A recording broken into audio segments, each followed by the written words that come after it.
Kapayapaan mga lods. So may repair tayo rito. Kanyang problema is hard starting. And then pagka na-start mo naman is nabubulunan siya pag nagkakambyo ka na mga lods.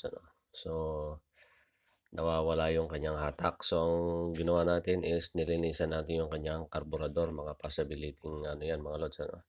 So nilinisan natin, chinek natin gasolina kung may tubig. So okay naman, wala siyang tubig. And then chinek natin kanyang manifold. So okay naman.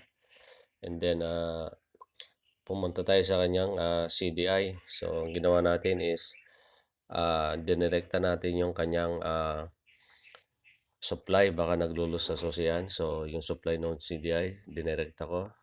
Naka 4 pin siya mga lods.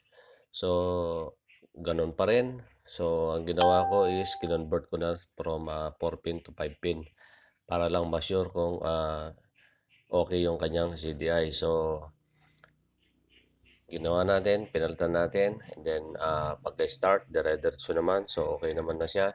So hindi na siya namamatay, diretso na. So ibig sabihin CDI ang kanyang problema.